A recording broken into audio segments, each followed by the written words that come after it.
Are so back. Yeah, sort of.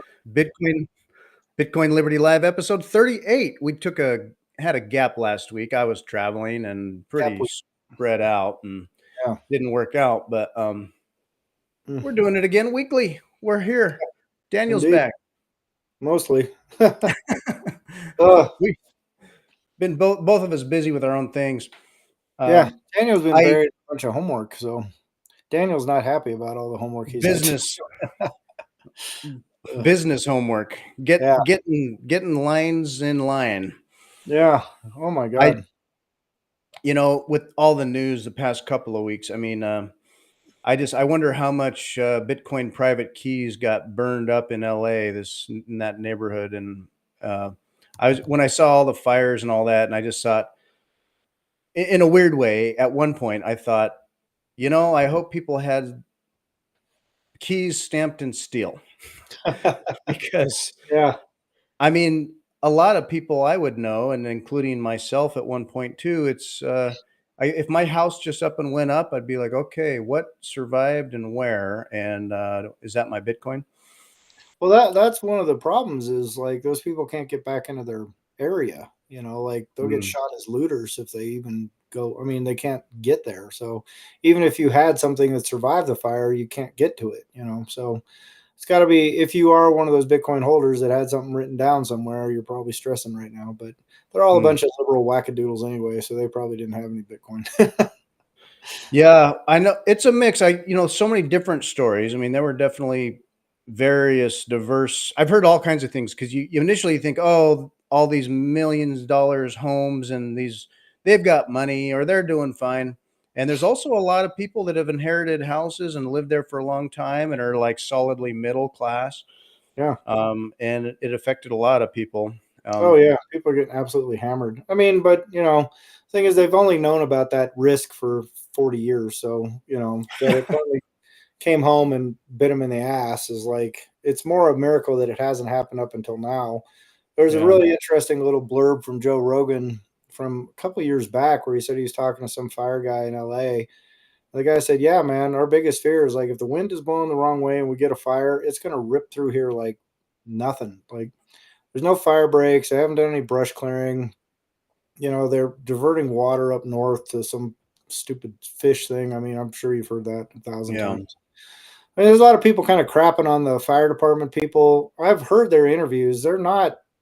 I mean, I know a lot of people like, oh, it's DEI, and that's what you get from DEI. Those are not DEI hires. Those are highly qualified people, and they've been fighting for the things that ended up biting LA County in the ass for years. So they're not. I mean, I get the way it looks. I get the optics of it. Looks like it's a DEI thing. But if I'm going to be intellectually honest with people, they're not DEI hires. You can just listen to them talk, listen to some of their old, hearings and little public meetings and whatnot. These are highly competent, highly qualified people. And but I mean, if you're hamstrung by your local government, you're hamstrung by your local government. So, yeah. while I appreciate the optics, I think it's grossly unfair to blame that anything to do with those fires on the people at the fire department. I think they, you know, regardless of how they look or what the optics are, I think they're definitely people that were the right people for the job. So Yeah, I mean, long-term planning and budgeting for that, and the equipment, and the ground prep or clearing, fire safety yeah, planning, all the reservoirs, all fire, that is yeah, leadership. The boot, 100%. Yeah, yeah, and then the boots on the ground when a fire starts. It's one thing to fight a small house or a house or a small neighborhood type right, fire, totally. but when those Santa Ana winds are no joke, and once it Sometimes, was, yeah, yeah, and once it was going, it'd be like you could have all the assets in the world and you just be like trying to save a house at a time if you can. And if you're out of the water in the hydrants and you've got a tender that's going to run out of water in a half hour, yeah, then what? yeah. And like there's nothing to do. Um, Well, the thing is, they just had catastrophic fires in that same area like 2 years ago, so they've had 2 years to fix their problems, bare minimum. And they just nope. I mean, and that's I think it's part of the sort of liberal wackadoodle mindset. Like these are people that literally think food comes from the grocery store, and they just don't understand nature and they don't understand the forces of nature. they don't understand reality anymore. They're so divorced from reality because they've been living in concrete jungles, and they haven't, they're so removed from, they think the outdoors is like going camping at was that a Joshua Tree or something, where you drive up and you park and you walk 10 feet and pitch your tent, and then there's a shower 50 feet away. But they don't get like, but they're all the anti-hunting, anti-fur, anti-this, anti-that, anti, not realizing that their entire existence is dependent on all the things that they hate, or at least profess to hate. So I don't know, Well, man. and They're even early on, they have whatever you might believe completely or not at all about climate changes, and let's say that the temperatures were all going up globally, and climate change is a thing, and that's going to cause change. If you're a leader and you're going to blame an emergency event like this on weather, all right. I'm sorry. that Yeah, that's the wrong message. yeah, go jump Um, in the lake, dude. Yeah. yeah, it's the fact that you know when and how the fire started, the fuel they had to burn, and then Mhm. yeah, you could say emergency response and preparation, all that too. But regardless of anything, I'm sorry, this isn't climate change firefighting here. This is a fire, an urban fire. So Yeah, 100%. I mean, it's actually a hollow excuse. Let's just take as true that climate change is happening. Let's just say, for shits and giggles, yeah, climate change is sure, real. The world is heating up. Storms are becoming more severe. Fires, blah, blah, blah. All the sure, nonsense they're spewing. That means they should be devoting more time and more effort and more resources to preventing catastrophic fires from engulfing a city, right? yeah, Not less. They can't just sit back and go, well, climate change is here. And unless we're going to go throw some paint on a painting, or unless we're going to go block traffic, we can't do anything about it. And go, yeah, you can. You can say, yeah, hey, the world is heating up. Things are getting more dangerous. We need to take fire control more seriously, not just sit on our hands and wait for the catastrophe and then blame it on, yeah. weather gremlins. So Like any fire from here on out is like, well, it's just climate. climate change. Like, Yeah, no, yeah, if climate change is real, then you need to start doing things so you can fortify residences and make sure that people. But that's not what they're about. They're self-loathing people that hate humanity, hate themselves, and they want everything to burn. And so that's how they act. And it's well, and it's there's no excuse for what happened there at all. I mean, they've yeah, had every opportunity to fix it. So yeah, and I thought I'd heard that there was a huge amount of money passed to specifically clear fuel and brush and prep in some ways, and it's like, where did this money go? Did that even happen? Story I heard was it like this never happened. Money was allocated, but did they clear fuel? I mean, people say no, but and clearly there was fuel. Anyway, yeah, well, I mean, those hills are just a tinderbox. They always are. Like they've been, those fires go ripping out of control for very clear reasons, and it's got nothing to do with climate changing. Like the Indians knew about this stuff 5,000 years ago. They said, hey, if you don't let some of this stuff burn, it's going to build up, and then it burns really bad. So let's not do that.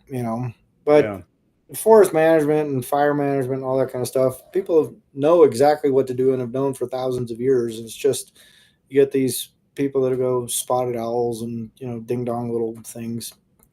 Like, don't get me wrong, I don't want to go around and wipe out species just cause, but I also go, well, given the choice between bankrupting a state from catastrophic fire and killing a lot of people and having people become homeless and all the societal woe and chaos that came out, it's going to come out of this. It's going to take them a decade to fix this problem.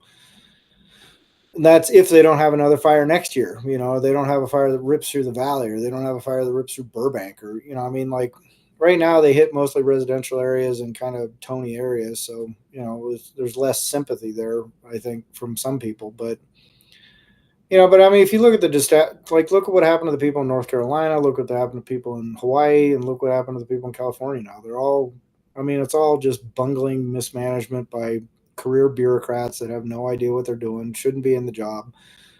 And a lot of the stuff could just go away. But even if you get down to like where you're at right now and you talk to the sheriff out there, like they had, all these meteorologists and all these fire experts and all this shit come out, and sheriff just went down and was like calling the farmers, going, "Where are you guys going?" And they knew the terrain and how to combat those fires better than all the guys with their PhDs and shit, and they're pointing at maps and big fucking displays up all over the place, and but they were completely wrong. And if the sheriff hadn't put his foot down and said, "Hey, no, I'm the incident commander here, and you guys can go pound sand. We're going here," that fire would have raged out of control down in that county. So it's just these people are. I mean, it's a clown show. It's like, it's clown world. Yeah, I mean, it's hard reconciling for some people the fact that humanity living on our planet in certain densities um, is not compatible with what you think pure enviro nature is anymore. I mean, you want to have a balance of some kind, and the reality is, I mean, Smokey the Bear says, only you can allow fuels in forests to build up to catastrophic emergency levels. Exactly. And then when we have a burn, we're all smoked. So it's Well, like, even okay, that, they're talking about like all this, like, well, did you see the thing where they were stopping? Oregon sent a bunch of fire trucks down to help out, and they stopped them like in Sacramento and said, "You guys got to come and get an emissions check and all this shit." And it's just like, and they held them up for like weeks, man, or days or something. It was just, and you sit there and you just, if you look at someone and you go, if there was ever a more process oriented display of incompetence, that's it right there. We got to stop these trucks. We can't let anybody in without the proper emission equipment. It's like, what do you think right. those fires are spitting out in the air, dude? One house, one Yeah, house burning its plastic crap in there yeah, is worth all those rigs idling for months. yeah, for probably the next decade. But um, but that's the lunacy of these people right now. They're people that don't mind enjoying the benefits of modern life, but want to complain about it endlessly and just make it miserable for everybody else. So yeah, and I only want to think positive thoughts for the victims involved and all that. And then there's a little piece in the back of my mind that's kind of like you said, I kind of would have expected California to have slid into the ocean by now already, but or to have burned over and had this calamity. Like it's kind of like, okay, it finally happened. Then again, nobody wants this. It just sort of it typifies the kind of lack of ability to handle reality that I would expect from California. yeah, So well, they've sorry. demonstrated for ages now. I mean, their incompetence has been on display for 50 years, and heaven only knows if they'll ever go back to a sensible kind of policy about things. But I mean, I'm hopeful that the Democrats from this last election have realized, but I don't think they have. I think they're kind of digging in their heels, and they're they're still resistant to common sense, and it's problematic for everybody. And I just don't see California changing that because there's too much power and too much money and too much prestige that comes along with being in the political class in California. And I Yeah. mean, just go look at the salaries of the LA County commissioners, and your eyes will pop Oh yeah. right out of It's your head, dude. It's insane. it's a it's a career. I was listening. Well, is it Dan Carlin or Dan Carlin? Hardcore History. He's got a podcast, Mm, and I was listening to one of his long ones. It's like a 5-part series on the fall of Rome and when that happened or whatever. And there's a number of parallels. People easily draw parallels in how like large empires start to fail. And right. it wasn't just one thing, but Of course. one of the things was that politically you were kind of almost like a caste system, but you were born into a family where dad or grandpa was a senator or somebody in a court or a judge or a high profile person. Yeah. And that was sort of like, son, you're going to inherit this spot in the government. You have the family name, and it paid highly well. Yeah. um, Oh yeah. it's similar to what we have now. One only like small or key distinction might be that in Rome they could you could pay to have your own part of the private army, and like instead of being a citizen's army, senators had, like Caesar, had control over Right. the army or part of the army, the military. And so it's like we don't quite have that, but we definitely have this nepotism plutocracy of wealthy people and people who get into positions, and it's and how do they get so rich doing whatever. Yeah. And uh, anyway, a class of people that are detached from reality, I would say as well. Oh, 100%. Just no idea.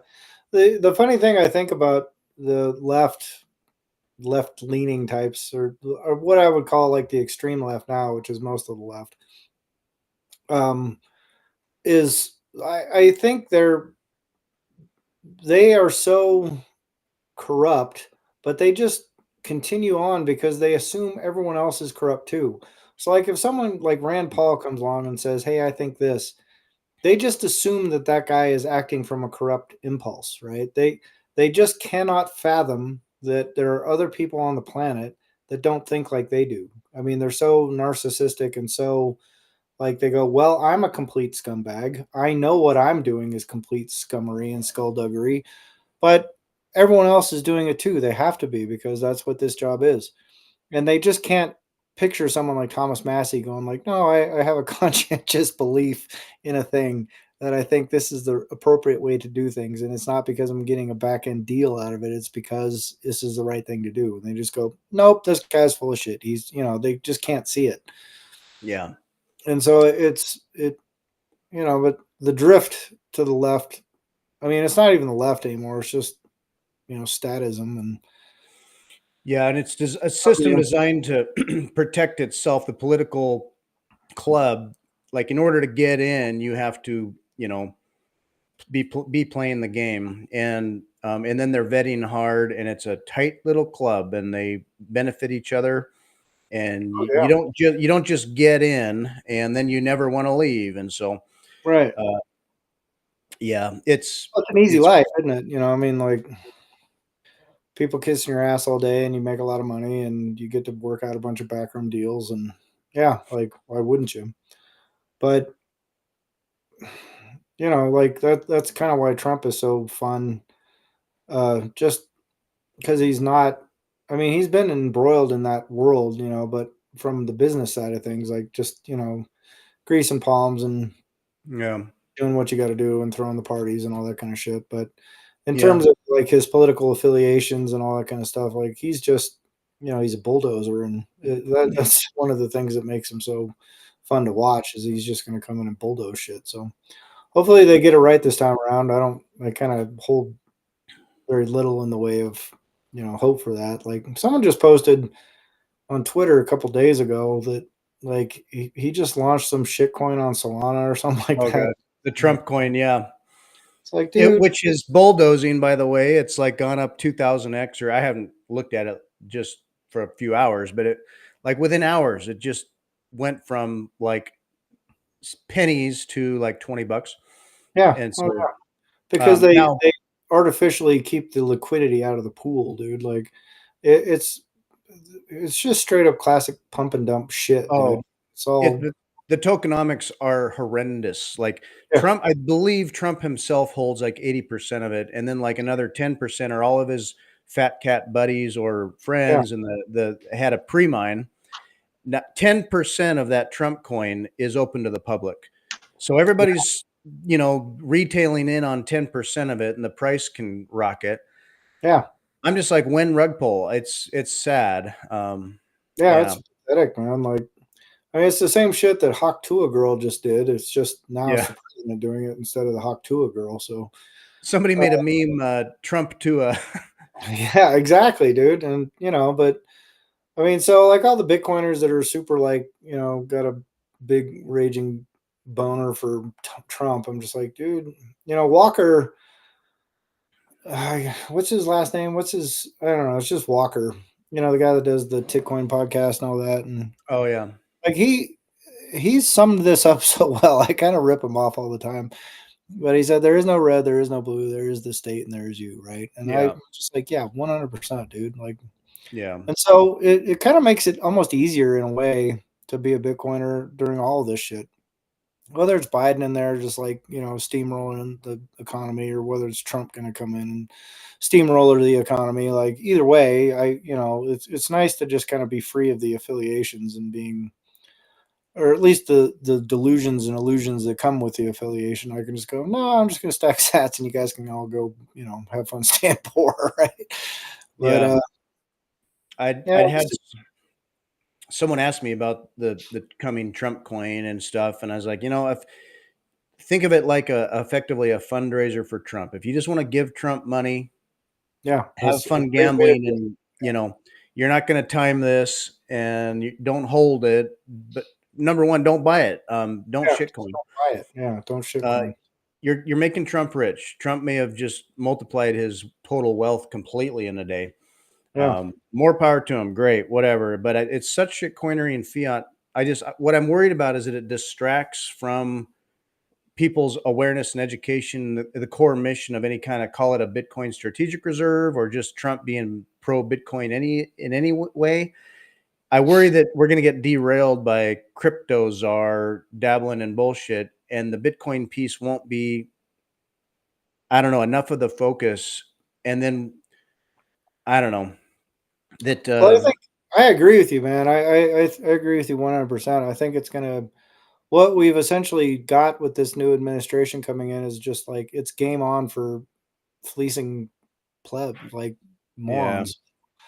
And once you get that shit coins are in there, like there's no reason for blockchain anything, right? Like, I mean, you can people go, oh, we're gonna put health records and this and that. I mean, people have been Yeah. spouting this bullshit for fucking a decade now, and there's nothing to it's all vapor, right? It's all vaporware. It's all a scam to enrich the founders at the expense of a bunch of baboons.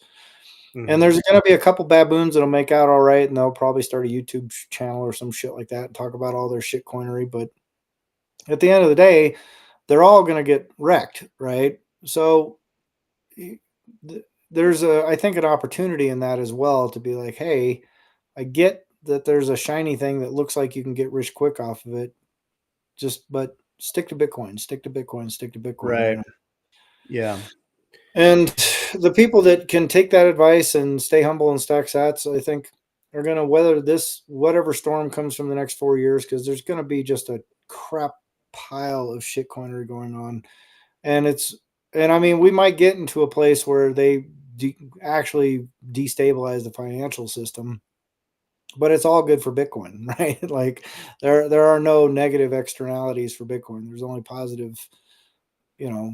So as long as you're on that life raft, like all that nonsense just feeds the Bitcoin fire, and they just don't realize it yet. And they got all their short-term fiat crypto thinking and all their shitcoinery thinking, but at the end of the day, the people that get it are going to be so much safer by sticking to the orange one, not the Yeah. purple one, the other orange one, this orange one. Yeah. If you could bypass getting wrecked first and just learn better and get straight into Bitcoin, I wish that could happen. I worry that, maybe some shiny silver light around the cloud is that it gets people thinking about the space and they kind of get on board and all paths lead to Bitcoin, and that Yeah, it does, Bitcoin will soak it up and ultimately, on the winning path and absorb it all. I just hate to see people wrecked on the way or get turned off by it all because they got wrecked that one time or, yeah. um, Well, yeah, I mean, ultimately, like, well, there's a trope for everything we're talking about, right? Like you get Bitcoin at the price you deserve, and yeah, like all that kind of stuff. There's reasons why those sayings exist, and it's not because everyone gets it and goes, oh yeah, all right, I finally yeah, understand. I need to put all of my excess resources into Bitcoin and then just sit on my hands. And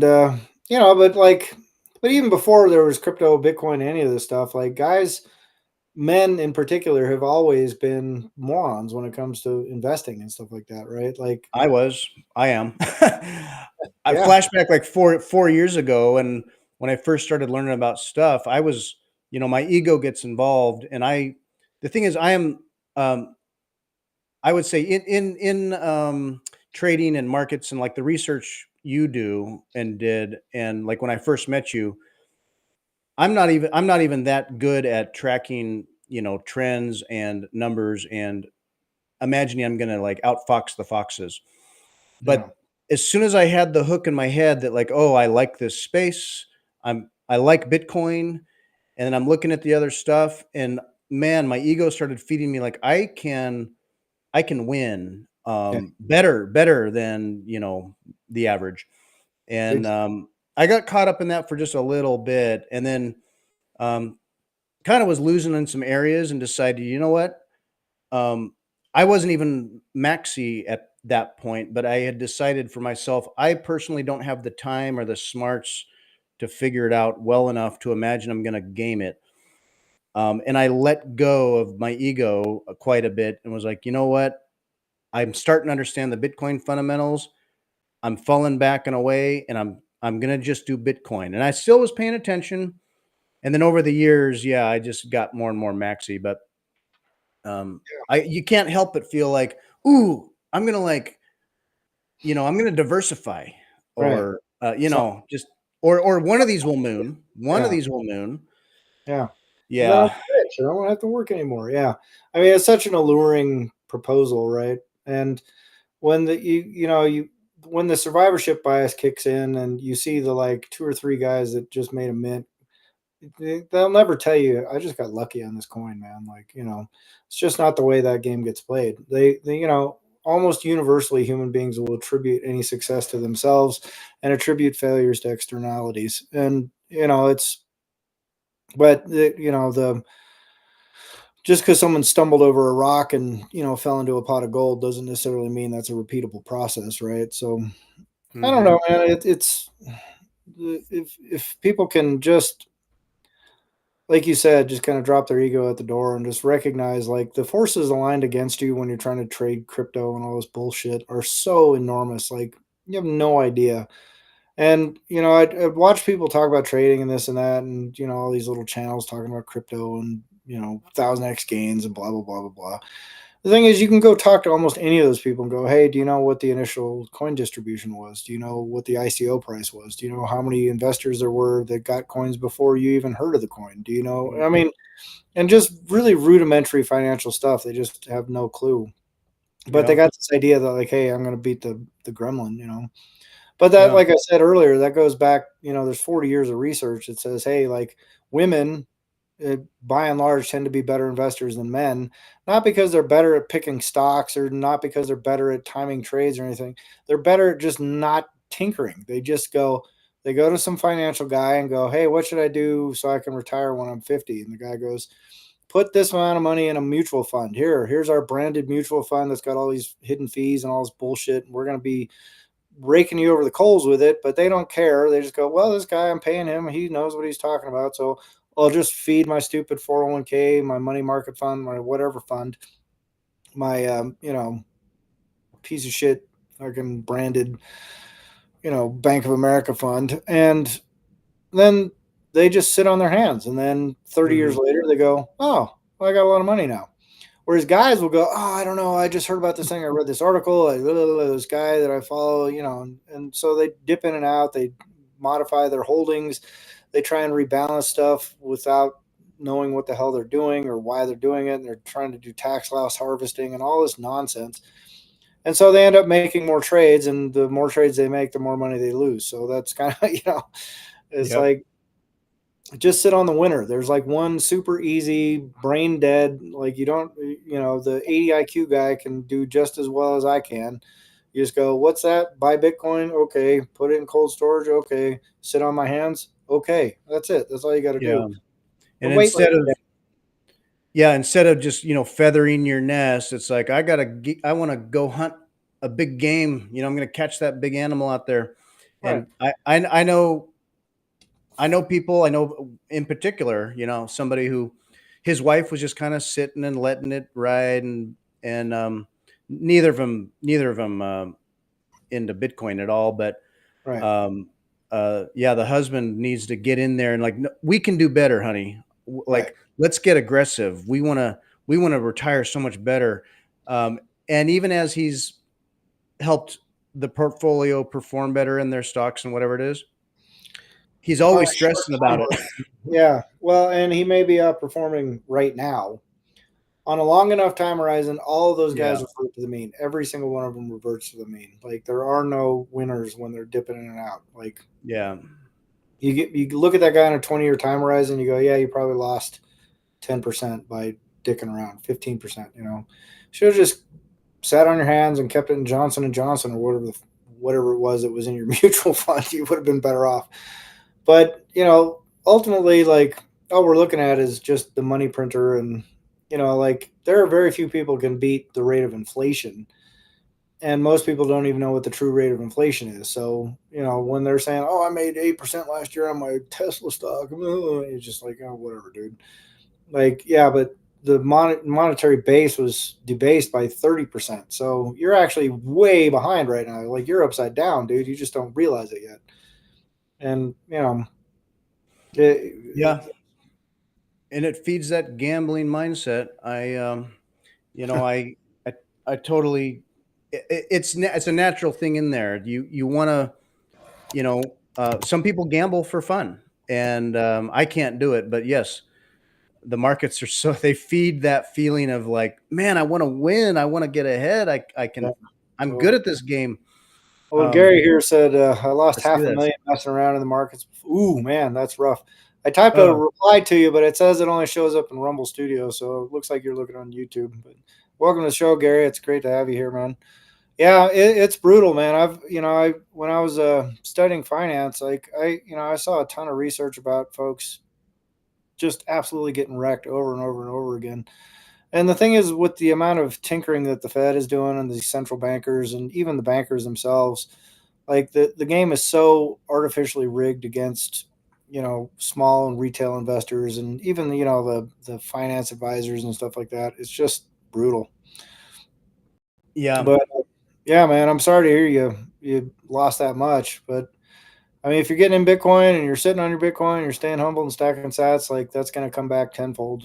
It's almost inevitable. I hate to say things are 100% inevitable, but given the current trajectories, I'd say I sleep like a baby at night and I don't worry about the future just because I know I'm stacking sats. And I still think about the price. It's funny. I talked about this myself on on a live stream where I've had Bitcoin dreams. Have you ever dreamt about Bitcoin where you were thinking about um, I don't know what, just even like good dreams, but just like, oh, Bitcoin, or just this funny worries almost about like, you're orange pilling people and then you worry that the price crashes. So like reputational stuff. It's funny brain monkey stuff. Yeah. Um, I was just replying to Gary, but scary monkey brain stuff, Bitcoin it's dreams. it is in my monkey brain. And that's what my dreams are. Gary's been very active on our channel, listening pretty regular. I appreciate that, Gary. Yeah, thank you. It's awesome. You're not stalking us at all. He'd commented that. I just I appreciate I appreciate the attention. No, we're Um, just sitting around having a chat, man. I mean, it's yeah, the beauty of modern technology is we can all kind of sit around bullshit in a bar, just thousands of miles apart. So it's you can follow who you want to follow, and well, it's like that feeling where like you haven't been in a town for a long time, and it's a vacation spot or something, and you go to the old local tavern and you stop in, and hey, there's Bob still sitting at the stool, and you catch up, and it don't matter that you've come or gone, and it's just people got their hangouts. So yeah, for sure, for sure. Well, all are welcome. Bitcoin to 150,000 this year, Katie. I am not a prognosticator. What I routinely post on Twitter is like Bitcoin is the world leading expert at kicking gamblers in the biscuits. So um, I personally think with the rate of monetary debasement that's going to have to flow just to service the enormous amount of debt and the upside down bonds and everything that they broke in the last 4 or 5, well, actually the last 40 or 50 years, but it's become especially acute since the pandemic, and the rate of debasement is going to accelerate so rapidly just because they don't have a choice. I mean, they're so boxed in. I think what we're probably going to see is we're going to start seeing reserve requirements on banks again. They're going to be much higher. They're not going to be allowed to tinker quite as much with their balances, and they're going to be forced to hold these bleeding bonds because the government doesn't have any other sellers. Hey, I'd take 50K again too, man. I would love 50K. I'd love to see you get all the way down to 20K. I'd scoop up a lot more. But That's how long term we are. I yeah, know. but but my if I was gonna make a prognostication, I would say 150,000 is FUD. Like I That's the think thing. I think That's it's what's gonna really crazy. smoke people's expectations. You know, Samson Mao, Uh-huh. if you're familiar with him, posts a lot about 1 million Bitcoin this year. I mean, he's been saying that every year for like 2 or 3 years now. But I even think $1 million Bitcoin is FUD. Just I think the writing's on the wall at this point, and Yeah, um, I know. I try not to boy, hopes and predictions and all that. At one sense, it's like omega candles can very well happen, and it's happened before. And we got a tiger by the tail here, so it's really hard to know. Like, my goodness, is this tiger going to turn around on us, or is it going to run? And that's it. It's a tiger. At one sense, Samson Mao can say $1 million, and it's like, well, yeah, don't. I wouldn't repeat that because you get other people who aren't long term thinking all kinds of things, and then they're like, oh yeah, right. And then again, it can do that, and you'd say, well, that's a little more than just validating, but it could have been bound to happen. yeah, Um, oh yeah, Now, macroeconomic stuff or whatever, and things are going to just take a little longer on the time horizon than it's going. Like, the road is like paved ahead of us, but the grinding machine is like hiccuping. That said, it could crawl along steadily and just take longer than you think when there's macro stuff that throws the price around, and it could drop. I mean, I just don't even know what to think about it. yeah. Well, I mean, if I were a gambling man, I would say the likelihood of a significant drop is pretty well reduced right now, at least for the next couple of years. I mean, Trump's a spender. He's a debt guy. He likes Yeah. debt. He likes running up that printer because he kind of understands where the bread is buttered, right? Like, people want their handouts, people want their stuff. And we'll see if, Elon gets in there and does his Doge thing and all that kind of stuff. I think they're going to face some pretty enormous headwinds. They're going to run into the big wall of the Constitution and Congress and everything else that prevents, it's one thing to walk into Twitter and fire 80% of the people. It's a whole different thing to walk into DC and fire 80% of the people. It's a different Right. animal. And, anybody that's worked in the public sector understands that, I think, better than a lot of these folks will. Um, but just as a gambling person, I would say the the likelihood of printing is huge. Yeah. We talked a little bit about that, like Yeah. yeah, the whole meme Trump coin, coin. Trump coin, Yeah, and all. we talked about that a bit. Yeah, Trump, like we said, Trump is such a fiat guy. Like with Doge, I can see them going in and doing some hard stuff, and in the meantime, in order to get stuff done and fulfill various promises, and like just get who knows what we're gonna like change here. I see the money printer just flying oh yeah, now. That kind of liquidity, like, okay, yeah, that money finds a home, and Bitcoin is the best home. So right. then the price can go up, and then what we're talk about inflation, we may have not even seen inflation yet. Oh yeah, Could get way worse that way. So Bitcoin hits 200K, great, and everything is twice as expensive. yeah, um, yeah. but That's Trump. that's the beauty of it, is to keep you away from that debasement. Sorry for interrupting, Fritz. Oh, no, yeah. No, it's interesting to have comments flying in and thinking twice about things. Yeah, shitcoin scam, Trump coin. Trump's making money off that for sure. I so warned people against it all. And then yeah, these random stories on Twitter and places, and who knows what propaganda it is and stuff. People are like, oh, I just threw a few $100s in there. Now I got $1 million. Don't you, feel the FOMO yet? And Right. everyone who reads that, tail end of the retail market, I'm just like, don't bite, don't Right. bite. Your name is exit liquidity right Exit now. liquidity is your middle name now.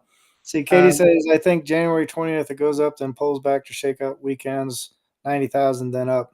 That's a good guess. I mean, I could yeah, absolutely see that 100%. I mean, what are we floating around at right now? About 105, 104 something? yeah, it Chart. was. Yeah. I mean, like my old trading indicators that I was relying on for years and years to make, a 20% P&L or something like that. But they're all like super bullish right now. I mean, if I was going back to the trading days, let's see what it looks like on the daily chart here. Daily chart, yeah, I mean, we're in a little upswing. We're above the 50 on the RSI. So, I mean, it's all sort of poised for a nice little run up.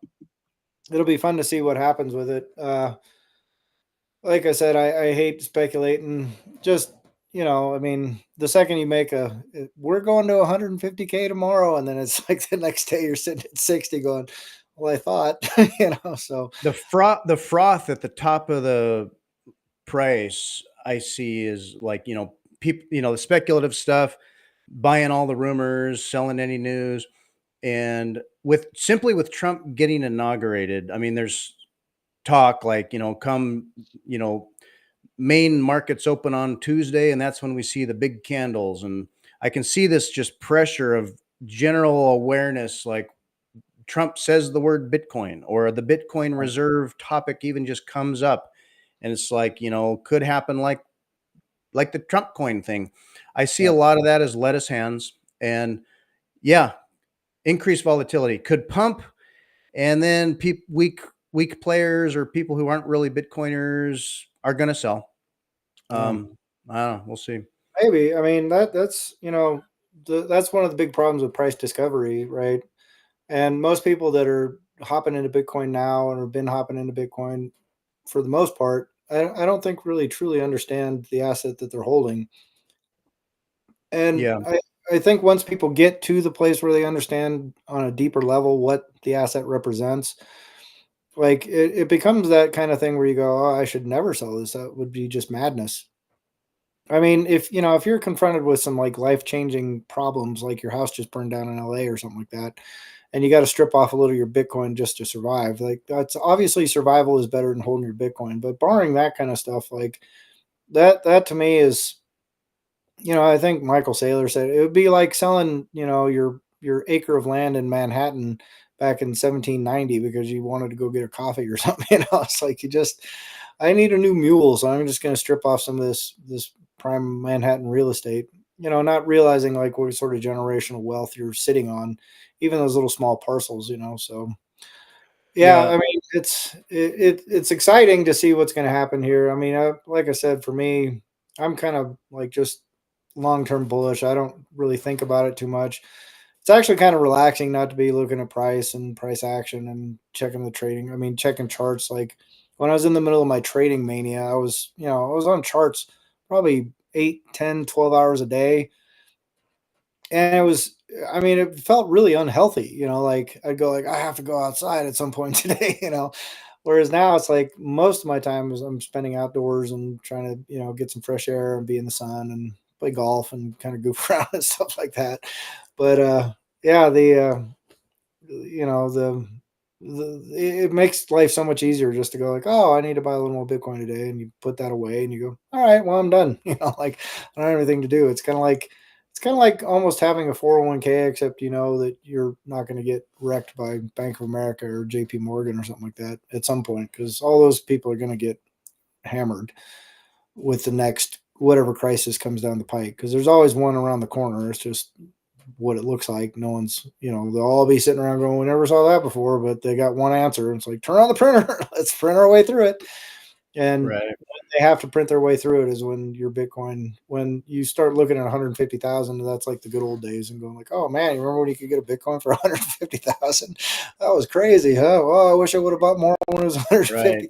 150,000. Yeah, you got in when it was under 100K back in the days. Yeah. Wow.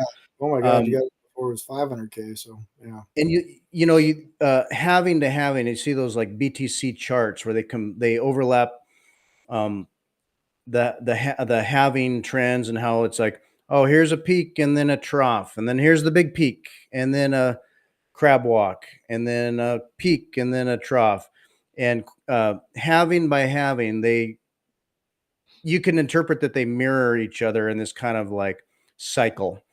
And I think it could very well be that this halving cycle is the one that breaks all the models. Oh, Um, 100%. Without a doubt. Gary, you hit it spot on. Yeah. Gary's right. Yeah. Um, It's yeah. infinity divided by 21 million.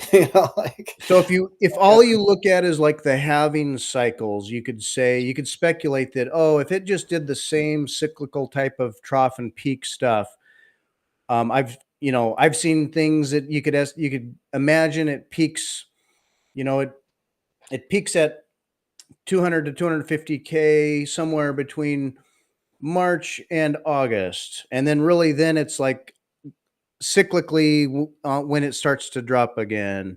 Um, I just think, you know what? It's been said many times. Michael Saylor has said this. Matthew Crater has said this. Is that Bitcoin has its hugest, craziest gains on like what 12 days of the year, and yeah, so when it starts to drop, and I start to feel that like, oh, gee, was there a time to sell this? Um, I just hodl because I don't want to miss any one of those like a random omega days or quality days. Because they're going to happen. And I don't think I think the more people adopt Bitcoin too, all that psychology and all that interest and what all that is momentum that breaks cycles. We don't know what the new cycle is, yeah. um, or what the Well new said. model, I should say. Yeah. There are no models. So you got Katie says she bought I guess that's Clean Spark, CLSK. I might imagine so. Clean Spark. Do you have any mining stocks, Fritz? I do not. No. Yeah, I might. People treat miners are considered like Bitcoin hedges. I've heard people invest in mining companies as being in on Bitcoin but not Bitcoin. um Yeah. Well, when I was trying to orange pill the county officials, one of the weird walls I ran into is I said, "Hey, man, because we had that big commercial property right next to the place I was running, and I can't remember what it was, 15, 20,000 square feet, and there was like hydropower, abundant hydropower, and I was telling them like, hey, if because the people that were renting the facility was a subsidiary of Boeing. I was like, Boeing's not exactly in the best position right now. They're not looking so good.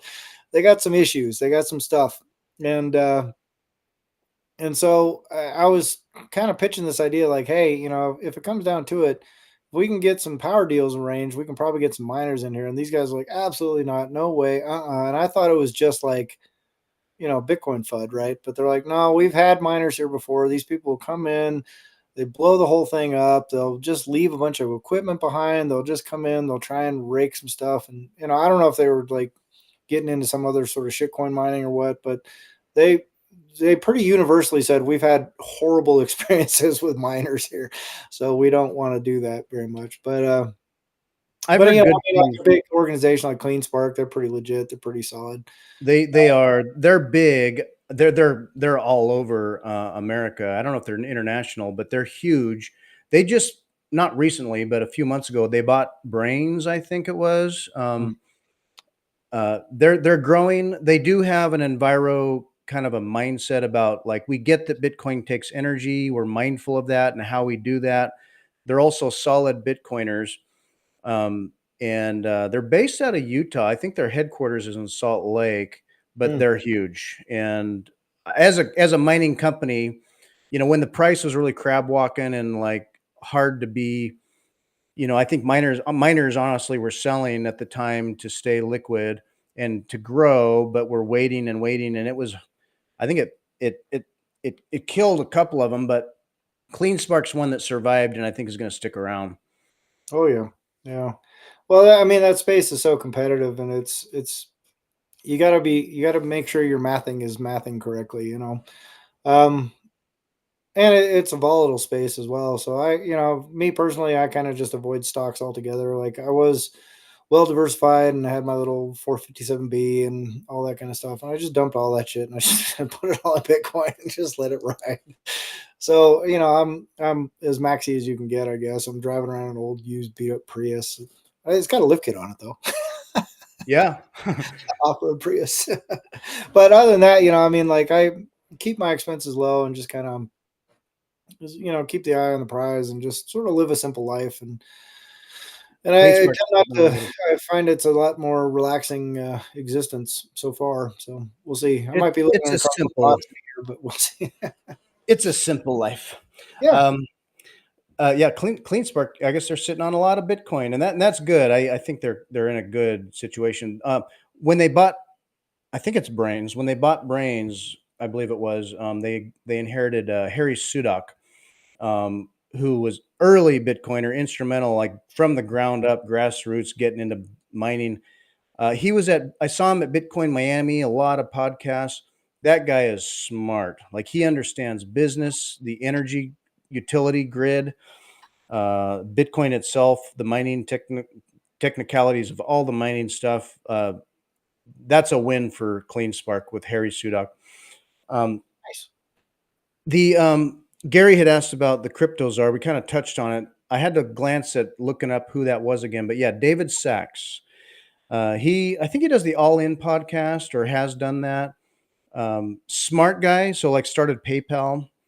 I like we talked about my concern being all the shit coinery. Like, oh, I'm all in on Bitcoin and anything else that'll make me money at the short term. Um, Yeah. I can trash on PayPal. I had a bad experience with them back at the turn of the century when they were getting started. But then I know, some of that. Same with Elon Musk. People are like, oh yeah, PayPal. Hmm. Uh, when Bitcoin was still pretty early, but and even before Bitcoin, Calais was on TFTC recently down in Costa Rica talking about eCash and David Chaum and eCash and the struggles they ran into trying to do e-money or eCash. Um, PayPal and Facebook's LibreCoin and others. I mean, I think eCash ran into this. They got hammered by banking regulation and stuff by the government on even touching it. So who was it? David Sparks. He's doing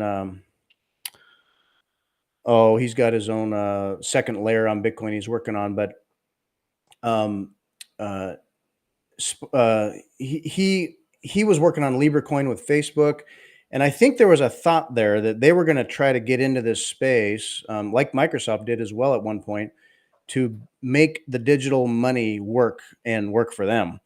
Right. And they got really regulated. I think part of the conspiracy stories I was hearing about it was that they were sort of like, you cannot issue currency. Like the government does that, and you better be a bank, and then you're going to be regulated to hell. And we also, by the way, we don't need you. Well, there's a Operation reason Choke Point. Heather's in Cayman Islands, right? But Katie There, said Spark just went over 10,000 Bitcoin. That's a lot. yeah, That's a big bag. Anyway, you're saying, Fritz. yeah, yeah. That's a good foundation they got. Um, yeah. So basically, it's like, okay, you can kind of operate outside the scheme of things and be in the Cayman Islands, but if you're trying to be legit, this is even like before Operation Choke Point and Choke Point 2.0 and all that. It was basically like you're not gonna replace any money here. You can make on ramps and off ramps, but you're using the dollar. Yeah. So like Libra coin, poof. Right. Um, Anyway, my worry now is that Gary Gensler's gone. He tweeted his farewell and is getting trashed, and we got a new crypto guy, David Sachs. He's going to be pro Bitcoin. Well, with what baggage attached? And I just hope. Oh, I mean, tons. how many people does that wreck before do they have to learn the hard way? Do we have to Oh, fleece the Do we have to fleece the American public, or could we just keep it clean and honest? well, I think what's probably going to happen is they'll just get so integrated with the legacy system that they'll become too big to fail, and then we'll start seeing crypto bailouts. I mean, Oh, it's kind of brother, almost inevitable. I didn't even But think of that. again, it's all sort of net positive for Bitcoin because like the more chicanery, the more people get wrecked, the more BS, the more the middle class gets wiped out. So some crypto holders can maintain their bags, and so the banks can maintain their bags and all this kind of stuff. Like all those people, all those bailouts are going to just drive more and more people to Bitcoin because that's the only pure asset that's out there, right? And no matter how people try and obfuscate what the reality of the fundamental non-sovereign granted property right that you get with Bitcoin, the more they try and hide that, the more they try and obscure that and keep people from understanding it, the faster I think they cause that network to grow because it's all ultimately self-defeating. It's all very short-term thinking. It's all trying to shore up problems in the short term. It's all trying to fix their next crisis, their next calamity, their next collapse, their next bond problem, their next stock problem, their next balance sheet problem. But at the end of the day, Bitcoin is the only solution they need, and the longer they try and delay that very obvious reality, the harder it's going to be for people that aren't holding Bitcoin. Um, but for the plebs, for the average citizen, like they're sort of at the behest or they're all beholden to these sort of forces anyway. They don't have any input in how fast their money is getting debased. They don't have any input in like how many regulations are shutting down their business or causing them to lose their job or causing all these other problems. But there's a very core, simple solution for everybody, and it's the little orange coin in outer space or in cyberspace or whatever. And that's it's like it's the Noah story all over. It's just digital this time. Yeah, I hope crypto doesn't wreck stuff. Yeah, just stick to Bitcoin. It is the if money has ethics, Bitcoin is the ethical one. It's David Marcus. I had to look it up. He was working with Facebook on Libra coin. David Marcus, but the company he created is Light Spark. So I was getting confused by all these sparks. Yeah, Light Spark. So that's like a layer two he's working on for Bitcoin, and like, kind of like Lightning, but uh, established with banks and things. Anyway, we will see what comes. Inauguration's tomorrow. Did you ever recoup your mining investment, Gary? I don't know if he's on still. Well, maybe he is. You just said Oh, he before is. Yeah, I yeah. bought 10 ASIC mining. The Equihash algo was Hush ZC Zen. Said he was earning $50 a day from each miner. In a few months, it fell to a few dollars. Yeah, like once people can find, there's some money to be made, they'll start piling in hash at it, and just short term cash out, and then they'll point their hash somewhere else. The hash rate. Yeah, that, Doorstops. That's that that hash rate keeps climbing like the Dickens. What's going to hit a Zeta hash here maybe this year? I don't know. yeah. Well, The big one. did you ever recoup the cost of your doorstops though? I mean, did you manage to mine enough to get profitable on Zen or Hush or whatever it was you were pulling out of those things? Nice, smart man. Very Yeah. good, very good. Yeah, I mean, if you get in early enough, like there's all those folks that were piling into what's that? Oh god, what was the name of that? Caspa. Like there's a whole truck Mm. ton of people piling into Caspa and mining Caspa and all that kind of stuff. And I was looking at it, I was like, you guys are gonna get just buried in hash. Like the second someone finds out that coin is moving up from 0.0001 cents, like the hash rate is going to just exponentially explode in your face. And so I know for a fact there are people out there that shelled out, $700-800 for these little ding dong miners.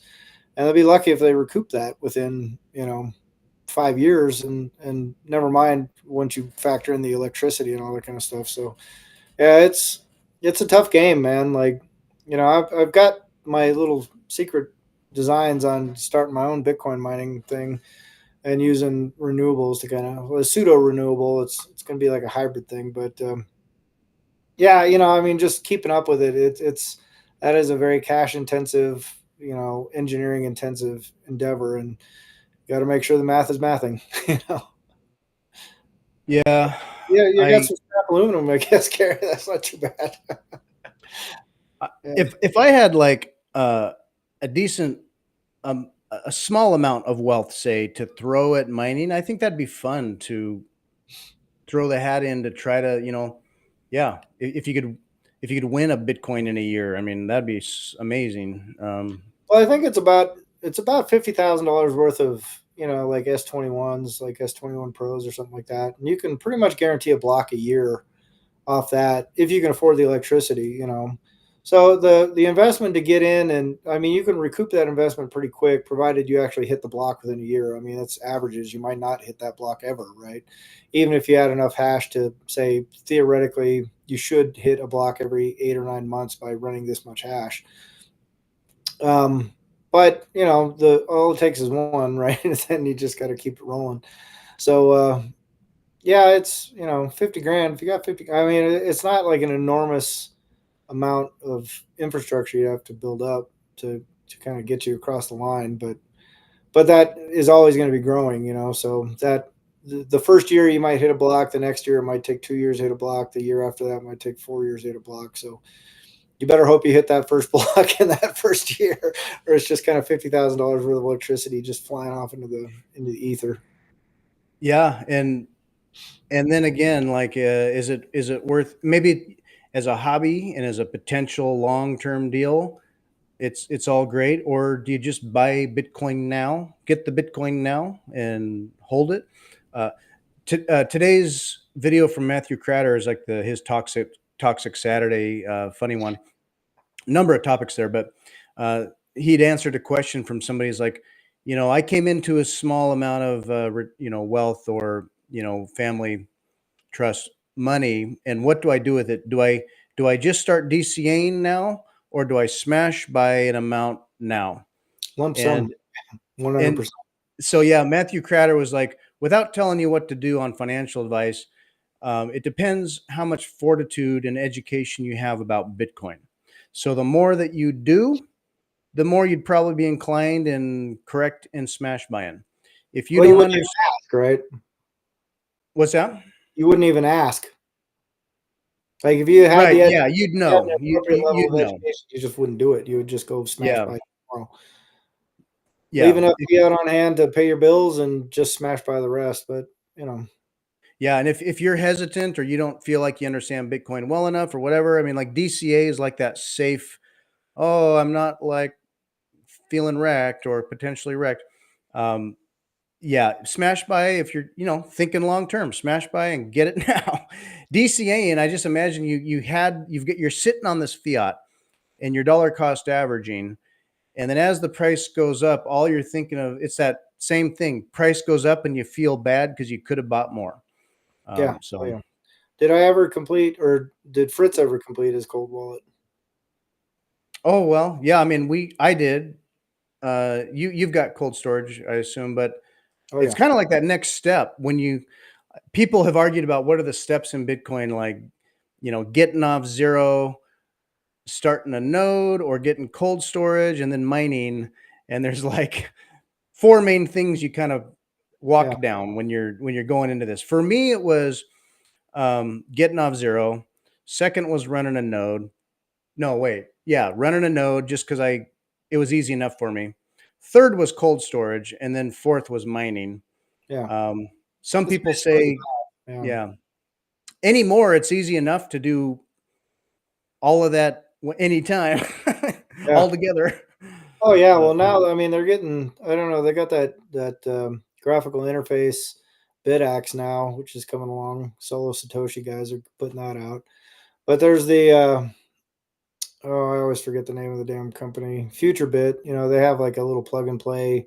You get your own node, you get your own miner. It's all. I mean, it's you're getting trivial amounts of hash, 5 terahash or something like that. But um, and oh Gary yeah, yeah. maybe Yeah, well, Gary that's maybe my super secret project, Gary. yes. I was It's gonna say, almost there. February. I think I'm getting closer to a release date, but yeah, it's coming soon, and it's yeah. gonna be epic. It's gonna be awesome. I just realized, yeah, Gary was probably inferring into your project, and Yes, super secret project is almost ready for prime time.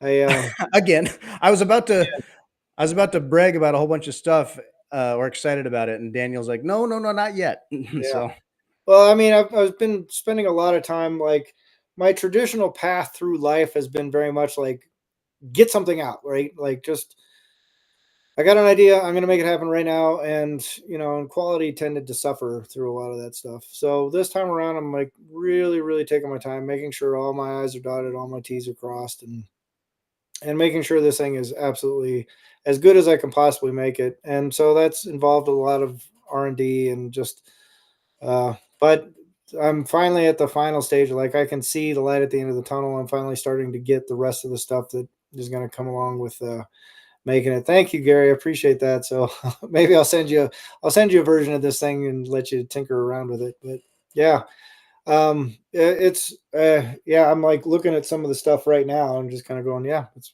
right here. It's almost there. And so I'm excited to get that out and get that going. But it was a Yeah. lot more than I thought. Like it's been, I don't know, when did I first start talking about this, Fritz? Probably back in July. You had you were just wrapping up your book, Yeah. and so it was July, August? Yeah, yeah, yeah. So it must have been, yeah, right around there. But I thought for sure at the time, I was like, yeah, we'll get this thing put together maybe a month or two from now. So it's been like any day now for like the last 6 months. Um, but now it's legitimately there. Like I'm actually starting to order some of these components and get this stuff going. So yeah, I'm excited for it, man. It's thank you for Good. asking and keeping in mind. You check in Oh, next week and I'll have my next delayed release date. next week, you're gonna show it all. Oh, maybe. Maybe. Maybe. One of my miners just overheated, and I logged into it, reset it, rebooted it, and it's hashing again, so that's Nice. fun. How'd it overheat, man? I don't know, it's funny, one of the I got 3 of them. 2 of them just run No problem. default settings, fine, whatever. One of them, it seems like finicky, and I don't know if it's like logistically it's in a warmer spot. It shouldn't be, but every once in a while it gets a little finicky on the heat. Huh, I don't know, weird. or maybe it's the way it's seated on the fan or the Maybe you just hit a coolant. block. Check your wallet, dude. Yeah, I hit a block. Oh, yeah, just a few days ago or a couple days ago, yeah, some solo miner won a block again, another one. A BitAxe guy or a future bit guy? I don't know. I mean, there's a bunch of little ding dong miners out there now, USB miners and all kinds of stuff. But it's such a, your 1 in 10 million chance or 1 in a million chance or whatever hash you got. I don't know. Yeah, that's the thing. They said, the chances of this occurring is uh, Infinitesimal. like 30,000 years, and like, okay, so he got lucky, or it Yeah. hit, but it happens. Yeah. Yeah. Yeah, these little bit axes are. Yeah, exactly. That was one of the big problems I had with my miner. Like when I was running that future bit in my last place, like I didn't need to turn on my heater. It's just like it was just enough to keep the room about There's 70 my miners degrees right or there. so. Nice. Yeah, I got the 3 little miners. They get a little warm, and they kinda have a little hum to them, but, they're not bad. They're The future kinda. bit, like if you run the future bit in eco or standard mode or regular mode or whatever it was, the noise is not like I didn't notice it at all, but I certainly wouldn't want it in my bedroom, right?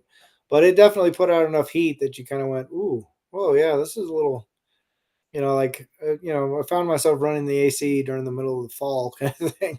So, Huh. yeah, Yeah. like, I don't know, man. One of these days, get the big mining operation going. What I've enjoyed about mining, additionally, is just, like, learning a bit about it, tinkering with it, learning about it, and that, I mean, not just the mining, but being part of that aspect of Bitcoin, and it leads me into other areas of learning about Bitcoin. Yeah. It's an ongoing education that keeps me thinking, so Yeah. I enjoy it. Keeps the brain cells moving, Yeah. keeps that stagnation from setting in. Like I've all the stuff that I've had to learn just in terms of like engineering and all the other stuff that's gone into this little my super secret thing coming up here. But yeah, I'm feeling very taxed at my old age. I'm just going, ugh, enough's enough, man. I don't want to learn anything else. I'm done learning. I just want to stack sats and sit around and play golf. Even golf has been an enormous learning curve. So good grief. Yeah, that's one of those endless, honing skills. Oh God. Um, never ending. It's the journey, not the particular destination. Yeah, for sure. Um, All right. yeah, boy, couple weeks of news that we're catching up on, and on one hand, I'm super excited to see what comes with just the inauguration and shit starting. I mean, number one, like say what Sunday or Monday, if we free Ross, that'll be indicative. I'm not holding my breath. So that's the thing, and Matthew Cratter mentioned this as well in today's thing. If Trump does not free Ross, like he promised twice, like very specifically on day one, Yeah. even just the first week, if he just doesn't free Ross, it's like, here we go. It's just going to be throwing some spaghetti around. We'll see what comes. He If he just lost free, his shitcoin on Solana. Like, I don't know why well, anybody there, yeah. is So thinking anything about any of this stuff. I've got my concerns, but if he He does not does, give a shit about you or me or anybody. He does not care yeah, about Bitcoiners. Anyway. if he does free Ross, then I'll feel like, okay, maybe we're gaining some traction here and shit's going to happen. If he doesn't, it's kind of a canary for me thinking, well, I got to just not worry about it too much. I got to stay humble. Oh God, yeah. Ross must Nervous. be, yeah, I can't even imagine. I mean, like knowing that your future is just hanging in a very like maybe this guy will remember my name, or maybe he won't get inundated with all the other crap that's going on when you're trying to be president of the United States. Like, There's got to be people reminding Trump regularly, I would think. Ross will tweet or has someone tweet on his behalf, like he's looking forward to this. He's thankful and biding his time. And it's just like, it's got to be coming. Like how many years you've spent in a small little box. yeah, I mean, I know he's been productive in there, but my God, what a life change and a hardship. And yeah, just counting the days, counting the hours. Like if this doesn't happen, it's a huge letdown. I mean, it's just a smack in the face to all of us. yeah. How easy is it? You look at the people that, Biden is pardoning left and right, Oh, geez. thousands of people pardoning, now granted, I'm not going to criticize who he's pardoning, but pardons are possible. Yeah, Ross is just such an obvious like political promise. yeah, I don't know. yeah. Well, it's simple. I agree with you 100%, sir.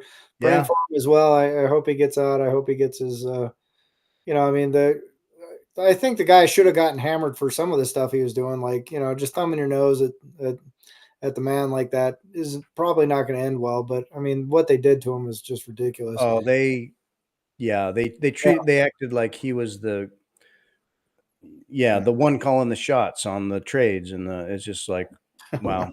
Anyway, yeah. Trump is a um, better than Kamala. I agree with you, Gary. Yeah, I mean, Trump.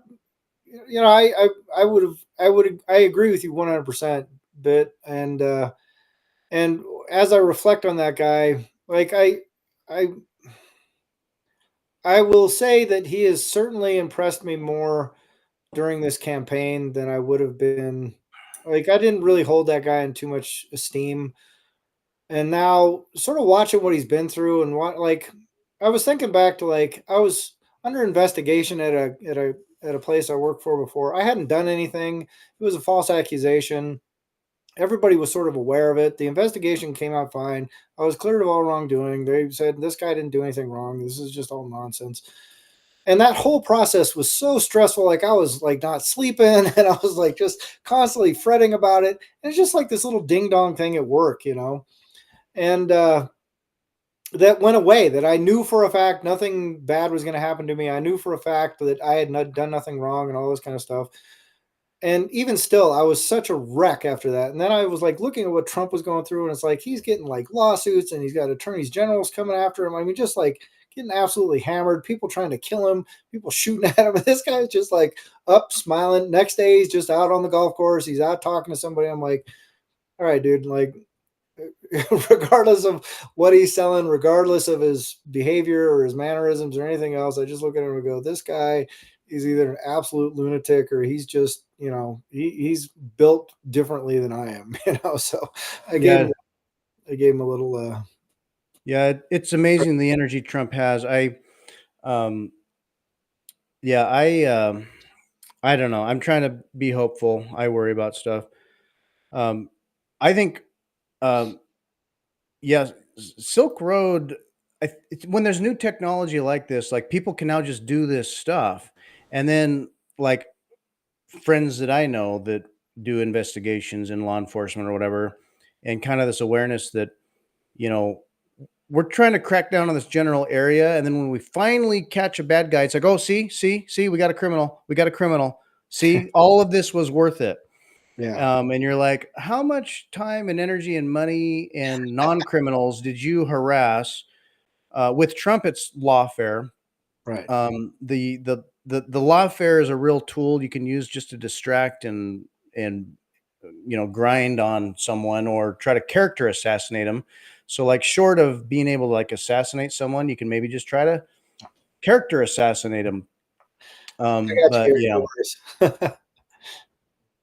yeah, the lawfare has been incredible. Brutal. Yeah, I mean, the stuff they were doing to him was just insane, man. But I agree with you, man. Like, I think society does need to catch up, like 100%. I mean, what Silk Road was doing, like, I fundamentally, like, I guess, philosophical level, don't have any beef with that process. It's like kind of a more libertarian approach to things, and and I know there are a lot of people that need stuff that they just can't get, and yeah, so I don't have an issue with what they were doing. I just also operate under the idea of like there's a lot of people with a lot of authority and a lot of lawfare behind them that fundamentally disagree with my point of view and think I'm an asshole for even suggesting that drugs should be legal and people should have access and things like that. But yeah, I mean, I think in a better society where we weren't inundated with like big pharma and just moneyed interests that are, like I had an ex girlfriend and she was a doctor and she said she wouldn't let the pharma salespeople in. She said, I'm part of the drug trade. I don't want to be part of that drug trade. And that was right during the beginnings of the opioid epidemic and getting people hooked on these, pain pills and stuff like that. But that was so catastrophically destructive to our society, and it was all under the guise of being helpful to people and pain management, all this kind of stuff. All it did was just enrich a handful of people at the expense of the health of a lot of other people. And now we've got I mean, we've created such a vulnerability in society now that like the Chinese and through Mexico and all that kind of stuff can just flood our streets with just absolutely toxic horrible stuff.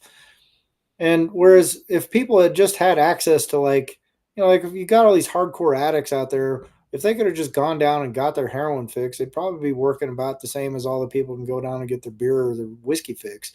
They go, they get screwed up, they wake up in the morning, go to work, and then they do it again anyway. And so I'm not saying it's like a healthy way to be. I'm just saying throwing people in prison for 20, 30 years because they're addicted to something obviously is not working. And there's legions of people sleeping on the street and shooting up heroin and animal tranquilizers and all kinds of crazy shit now. All in the name of protecting society from drugs. So yeah, it's Yeah, a I always think, follow the money, just follow the money. And you can say, oh, well, criminals use Bitcoin or criminals can use Bitcoin. It's like, you know what? Criminals use the dollar. It's like Jack Mallers would say that Jamie Dimon was Epstein's banker and JP Morgan, how many like, is it hundreds of millions or billions of dollars in fines did they pay for effectively funding crime or laundering money? yeah, Um, cartels, narcotic. I mean, yeah, that's all. Yeah, you're absolutely right, Fritz. You follow that dollar and you'll find out, like anytime someone talks about legalizing drugs or something like that, they just go like, well, just look at how much money is wrapped up in not doing that, and you'll kind of understand why it's really hard to get over that hill. I mean, just the DEA budget alone is enough, and just the number of people employed by these people and well, ATF my and stuff. So rehashing an analogy that I'd mentioned, like, I don't know, months ago, it'd be like, say, email had never been a thing ever, and it just sort of like popped on the scene. Suddenly you can write email.